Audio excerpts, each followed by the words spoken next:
যারাই তাহাজ্জুদ পড়ে তাদের মর্যাদা বাড়িয়ে দেয় কে? এই নামাজটাকে আল্লাহ এত পছন্দ করেন কেন? এর কারণ, এটা এমন সময় পড়া হয় যে সময় দুনিয়ার সবাই ঘুমায়। দুনিয়ার সবাই কি করে?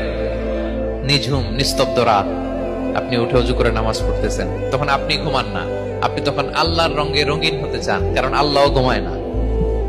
সুবহানাল্লাহ পড়েন।